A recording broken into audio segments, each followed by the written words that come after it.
मैं हूं आपके साथ नम्रता शर्मा।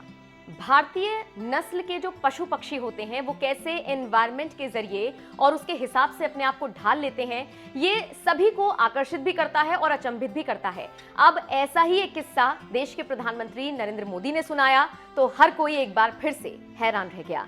दरअसल देश के प्रधानमंत्री नरेंद्र मोदी ने अंतर्राष्ट्रीय डेयरी सम्मेलन को संबोधित किया और इसी दौरान वो ये किस्सा सुनाते हुए नजर आए। यहाँ पर पीएम ने गुजरात की बन्नी भैंस की कहानी सुनाते हुए कहा, इससे आपको पता चलेगा कि भारतीय पशुओं की नस्लें कितना ज्यादा क्लाइमेट कंफर्टेबल होती हैं। पीएम ने कहा, बन्नी भैंस रात में चारा चढ़ने 15 किलोमीटर दूर तक चली जाती थी। मैं आपको गुजरात की बन्नी भैंस का उदाहरण देना चाहूंगा। ये बन्नी भैंस कच्छ के रेगिस्तान और वहां की परिस्थितियों से ऐसी घुल मिल गई है कि देखकर कई बार हैरानी होती है। दिन में बहुत ही भयंकर धूप होती है, बहुत गर्मी होती है, कड़क धूप होती है। इसलिए ये बन्नी भैंस रात के कम तापमान में घास चरने के लिए निकलती है।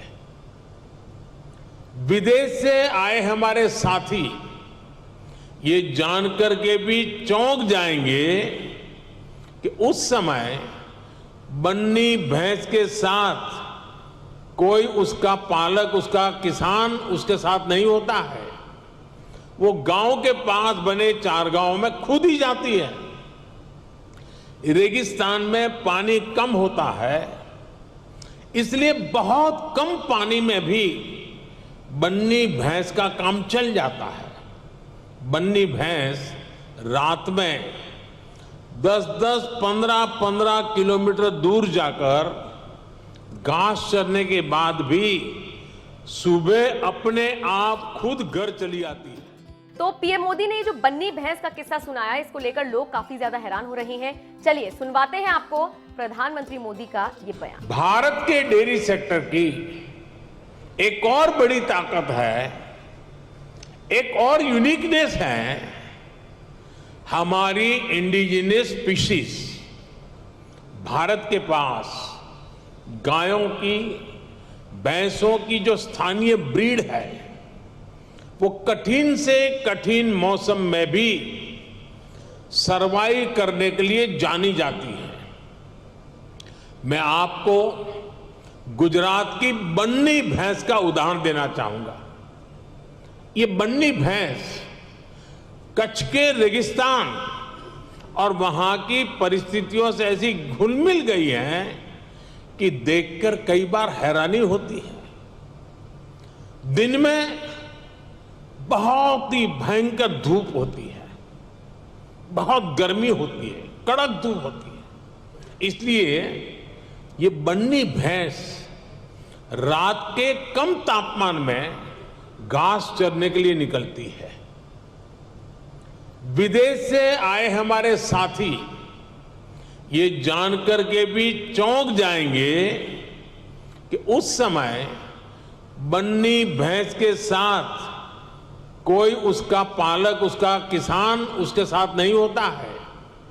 वो गांव के पास बने चारगांव में खुद ही जाती है। रेगिस्तान में पानी कम होता है, इसलिए बहुत कम पानी में भी बन्नी भैंस का काम चल जाता है। बन्नी भैंस रात में 10-10, 15-15 किलोमीटर दूर जाकर घास चरने के बाद भी सुबह अपने आप खुद घर चली आती है।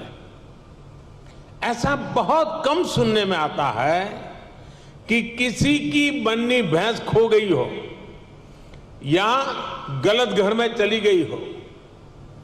मैंने आपको सिर्फ बन्नी भैंस का ही उदाहरण दिया है, लेकिन भारत में मुर्रा, मेहसाणा, जाफराबादी, नीली रवि, पंढरपुरी जैसी अनेक नस्लें भैंस की आज भी अपने अपने तरीके से विकसित हो रही है। इसी तरह गाय हो, उसमें गीर गाय, साहिवाल, राठी, कांकरेज, थारपारकर, हरियाणा, ऐसी ही कितनी गाय की नस्लें हैं जो भारत के डेयरी सेक्टर को यूनिक बनाती है।